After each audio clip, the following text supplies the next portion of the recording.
भारत देश में अनेक मंदिर है, अनेक देव-देवताओं के मंदिर है, उनके विविध रूपों के मंदिर है। पर जो हिंदू धर्म के जो मेन ट्रिनिटी है, जो हमारे मेन त्रिदेव है, शंकर, विष्णु और ब्रह्मा भगवान। तो इनमें से महादेव के अनेक मंदिर है, भगवान विष्णु के अनेक मंदिर है। तो ब्रह्मा जी के मंदिर बहुत कम है। अगर आप गूगल करें या फिर कुछ डिड यू नो फैक्ट्स में देखें तो ऐसे हमेशा बोला जाता है कि ब्रह्मा जी का सिर्फ एक ही मंदिर है और वो है पुष्कर राजस्थान में।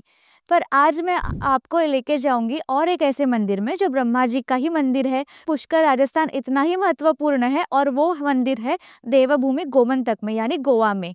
तो आज हम आए हैं गोवा के सत्तरी तालुका के ब्रह्मकरमड़ी गांव में। तो इस गांव का नाम ब्रह्मकरमड़ी ब्रह्मा जी के नाम से ही जुड़ा हुआ है। पर ये मंदिर बहुत साल पहले इधर नहीं था, ये 16 सेंचुरी में इधर स्थापित किया गया। तो ये मंदिर था गोवा के करमड़ी गांव में, जो ओल्ड गोवा, जहाँ पे बहुत सारे चर्चेस है, जहाँ पे अनेक लोग चर्चेस देखने आते हैं। वहीं से थोड़ा पास में एक करमड़ी गांव है। तो करमड़ी रेलवे स्टेशन भी बहुत फेमस है। तो वहाँ पे ये मंदिर पहले हुआ करता था। तो ओल्ड गोवा में जब पोर्चुगीज आए ईयर 1510 में उन्होंने 1510 25 of November, that was the Portuguese entry in Goa. पहले बहुत सारे साल उन्होंने फोर्सफुल कन्वर्जन नहीं किया था। वो जो भी मेरे साथ काम करेगा, जो भी पोर्चुगीज़ के साथ काम करेगा, जो भी कन्वर्ट होता जाएगा, उसको ज़्यादा बेनिफिट्स दिए जाएंगे, ज़्यादा सैलरी दी जाएंगी, ज़्यादा पोजीशंस दिए जाएंगे, ऐसे उन्होंने स्टार्ट किया। पर करते करते रूल स्टार्ट हुआ कि इन 1540 में proper forceful plan destruction of temple start हो गया। एक मिंगेल वाज पोर्तुगीज अधिकारी था, उसका एक प्रॉपर डॉक्यूमेंट अवेलेबल है 41 पॉइंट्स का, जो उन्होंने पोर्चुगल के राजा को भेजा था कि गोवा में जो सिस्टमेटिक हिंदू टेम्पल या फिर टेम्पल कम्युनिटी है, जो जो हिंदू कम्युनिटी है, उनको कन्वर्ट करके उनका प्रॉपर सिस्टमेटिक डिस्ट्रक्शन कैसे किया जा सकता है।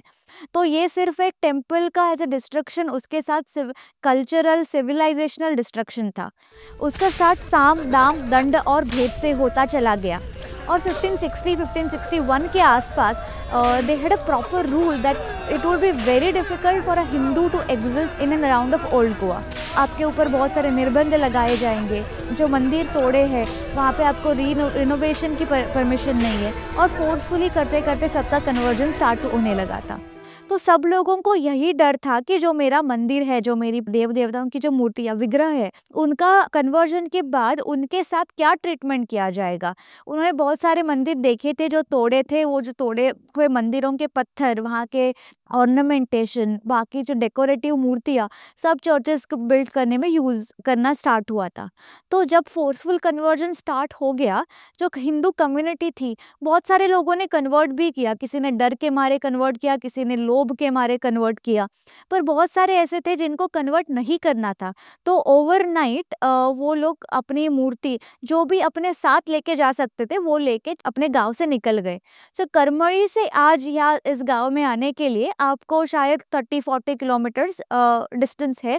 That is with a proper road और with all the transport and easy mode of driving. जब 1560s में जब लोग यहाँ पे, जो हमारे जो हिंदू बांधव थे, वो वहाँ से जब यहाँ पे आ गए, इतनी बड़ी मूर्ति करमड़ी से नगरगांव लेके आ गए और अपने साथ अपना बाकी का कुछ नहीं, पर सिर्फ अपने भगवान की जो मूर्ति है और उनके जो भी सामान रहेगा उनके साथ, वो सब लेके वो ओवरनाइट नदी क्रॉस करके, क्योंकि पोर्तुगीज से बच के भाग के जहाँ से भी आ सकते थे, जो भी गोवा का भाग पोर्चुगीज एरिया में नहीं था, वहाँ पर आके वो स्थायिक हो गए। तो ये जो गांव है नगर गांव, इनका नाम भी ब्रह्मकरमड़ी हो गया। तो we see this pattern when the deity migrates, the place also, the स्थल, the importance of the sthar, the name of the village also migrates with the deity. For example, which I always tell, if Ram Lalla had migrated from Ayodhya to other place, that place would have been Ayodhya. जहाँ पे राम लल्ला है वो अयोध्या है। तो यही हमें बहुत सारी जगह पे देखने को मिलता है। तो वो जो ये गांव है नगर गांव, करमड़ी से ब्रह्मा आ गए, तो इसीलिए ये गांव का नाम भी हो गया ब्रह्मकरमड़ी। तो आज हम ये मंदिर देखने जाने वाले हैं। तो ये गोवा के बहुत सारे पुराने मूर्तियों में से एक मूर्ति है। शायद ये कदम्ब टाइम पीरियड की है या फिर उसी से भी पुरानी। तो minimum time period is 1000 years old and we are going to see this very very unique temple of Goa. If you plan a visit to Goa, अगर आप गोवा में कभी टूर के लिए आ गए, गोवा के मंदिर जो फोंडा तालुका में वो ज़रूर देखिए, और गोवा के हिंटरलैंड्स में ये जो यूनिक मंदिर है वहाँ पे भी जाके आप दर्शन कर लीजिए। भारत के प्राचीन और यूनिक मंदिरों में से ये एक जो ब्रह्मा जी का मंदिर गोवा में है, आज हम उनका दर्शन करेंगे।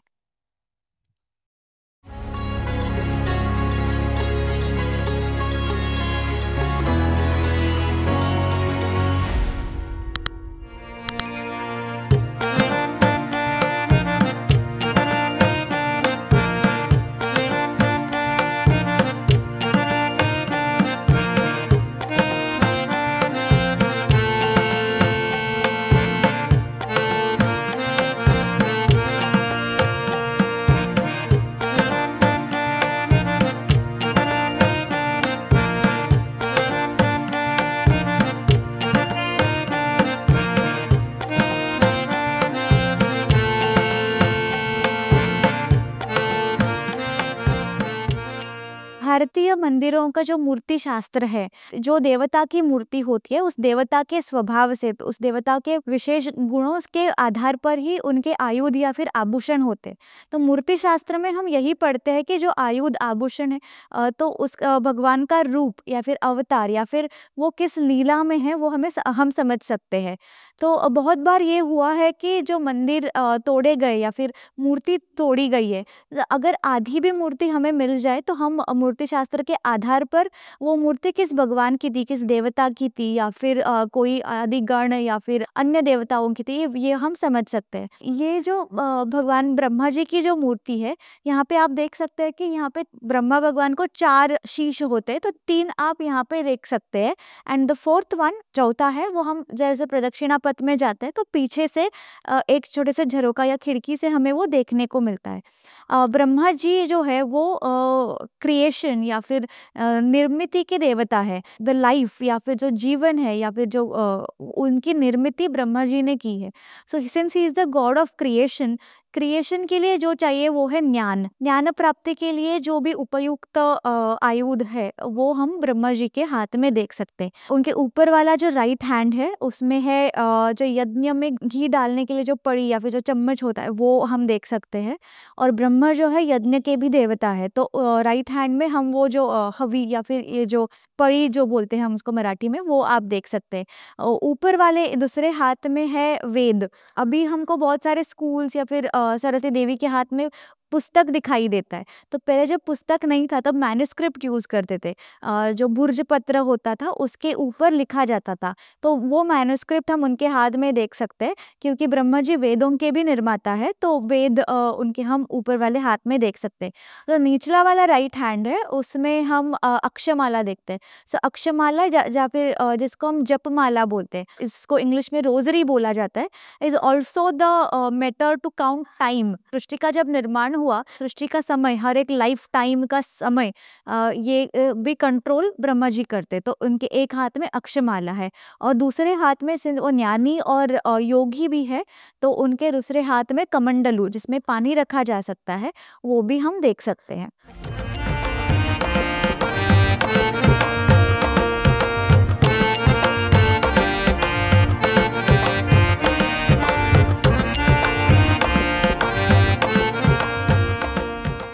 तो जब ये मूर्ति करमड़ी से यहाँ पे स्थलांतरित की गई, उसके बाद यहाँ पे भगवान की मूर्ति को रखा गया।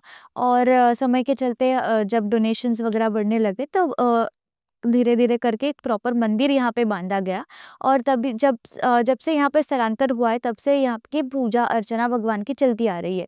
तो आज हमारे साथ है सखाराम देसाई जी, जो यहाँ इस मंदिर के पूर्व अध्यक्ष भी रहे हैं। इस मंदिर से जुड़ी हुई आख्यायिका या फिर यहाँ के उत्सव, यहाँ की पूजा, इसके बारे में वो हमें बताएंगे। काका, आम्हाला म्हणजे इथे काय काय असतं, तुम्ही जे ऐकलंय तुमच्या पूर्वजांकडून ते सांगा। आम्ही एकदम छोटे होतो आणि आमचे पूर्वज आम्हाला सांगायचे, आमचे वडील, आमच्या वडिलांचे आजोबा हे सगळे सांगत आले, ते मी तुम्हाला सांगतो, की ही जी आमची ब्रह्मदेवाची मूर्ती आहे, ही एकदम छोटी मूर्ती होती आणि ओल्ड गोव्याच्या जवळ एक करमाळी म्हणून गाव आहे, त्या गावात ती मूर्ती होती आणि त्यावेळी फोडाफोडी वगैरे मूर्तीच्या होत होत्या. म्हणून त्यावेळी एका ब्राह्मणानं काय केलं, की ही जी मूर्ती आहे, हिला स्थलांतरित करण्यासाठी म्हणून त्याने ती मूर्ती झोळीत घातली आणि ते घेऊन आले. इकडे ते आपलं चालत, चालत, चालत येत होते आणि एक दिवस चालता, चालता काय संध्याकाळ होत आली. त्यावेळी त्याने काय ठरवलं, की इथं मूर्ती ठेवावी आणि अंघोळ वगैरे करून सकाळी पुढील प्रस्थान करावे म्हणून. त्याप्रमाणे ते इथं मूर्ती ठेवली. आमच्या आता जो ब्रह्मदेव उभा आहे, त्या तिथं मूर्ती ठेवली आणि ते अंघोळीला वगैरे गेले आणि झोपले. झोपल्यानंतर पहाटे त्यांना स्वप्न पडलं. त्या स्वप्नात त्यांना असा भास झाला, की मला ही जागा आवडलेली आहे आणि ह्या जागेवर मी आता राहणार आहे. तेव्हा तुम्ही पुढं तुमचं जाण्याचं ठरवा म्हणून. त्याला बिचाऱ्याला घाम आला पहाटे स्वप्न पडलं म्हणून आणि घाम आला. तसाच उठला, गडबडून उठला आणि खाली गेला. तळी होती खाली, तळीत गेला, अंघोळ वगैरे केली आणि तो सगळे प्रातःवगैरे काढून उठवून करून वगैरे तो उठण्यासाठी गेला झोळ उचलण्यासाठी. पण मूर्ती काही हालेना.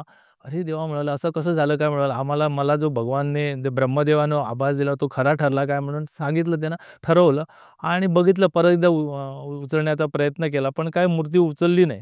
मग त्याने ठरवलं या देवाला ही जागा आवडलेली दिसते, तेव्हा इथंच गेलेली बरी म्हणून. मग तो गावात गेला. देसाईंची घरे होते आणि 4-5 लोकांची घरं होती. त्यांना जाऊन त्यानं बोलावलं. देसाई जे मुख्य होता त्यांना बोलावलं आणि सांगितलं, की मी असा-असा पुढे जात होतो, पण मूर्ती काही हालेना. तेव्हा तुम्ही या मूर्तीचा आता सांभाळ करा, मी चाललो म्हणून. आणि तो बिचारा पुढील प्रस्थानासाठी गेला आणि त्यावेळीपासून ही मूर्ती आमच्या ब्रह्माकरमळी गावात आहे आणि आमचे जे पूर्वज आहेत ते सांगतात, की कलेकलेने मूर्ती वाढत आहे म्हणून. दुसरी आख्यायिका अशी आहे, की ओल्ड गोवाच्या जवळ करमळी म्हणून गाव आहे. त्या करमळी गावात ब्रह्मदेव होता आणि त्यावेळी जे पोर्तुगीज वगैरे आक्रमणं व्हायची, त्यावेळी त्या मूर्तींची तोडफोड करायचे आणि ती तोडफोड थांबवण्यासाठी म्हणून काही ब्राह्मण लोकांनी म्हणा किंवा क्षत्रिय लोकं म्हणा, त्या लोकांनी ती मूर्ती तिथून स्थलांतरित करण्याचे ठरवलं आणि खटारा गाडीमध्ये घालून ते येत होते या बाजूने इकडे जायला. ते इथून कुठेतरी पुढं बेळगाव वगैरे तिकडे जाणार होते. पण इथं आले ते, इथं थांबले आणि रात्री मूर्ती त्यांनी ठेवली अशी ठेवली आणि त्यावेळी त्या एका ब्राह्मणाला भास आला, की नाही, नाही मला ही जागा आवडलेली आहे, तुम्ही चला म्हणून. मग सकाळी उठल्याबरोबर त्यानंही ठरवलं, की आणि पुढे जायला रस्ता अगदी एकदम व्यवस्थित नव्हता आणि खटारी गाडी काही जाणार नव्हती. म्हणून त्यांनी ठरवलं, की इथं असू दे म्हणून आणि गावातल्या लोकांना बोलावून आणून त्यावेळीपासून मूर्ती आहे. अशी एक दुसरी आख्यायिका आहे. थँक यू काका, तुम्ही म्हणजे सगळी माहिती सांगितली. आणि इथे जर कोणाला यायचं असेल, काही उत्सव, जत्रा कधी म्हणजे हां, उत्सव मार्गशीर्ष वद्य तृतीयेला ब्रह्मदेवाचा उत्सव होतो. त्या दिवशी आम्ही सकाळी ब्रह्मवृंद जवळ-जवळ 40 ते 45 ब्रह्मवृंद येतात आणि महारुद्र कंप्लीट करतात. बरोबर 8 वाजता महारुद्र सुरू होतो. 12:30 वाजता महारुद्र कंप्लीट झाल्यानंतर महागारणे होते. त्याच्यानंतर महागारणे झाल्यानंतर देवाचा महाप्रसाद होतो. 3 ते 3,500 लोकं महाप्रसादाचा आस्वाद घेतात आणि त्यानंतर सांस्कृतिक कार्यक्रम होतो. गावच्या मुलांची नाटकं असतात. मराठीतून नाटकं होतात, कोकणीतूनही होतात आणि असे 4-5 दिवस उत्सव चालतो. तुम्ही अवश्य यावं. चला.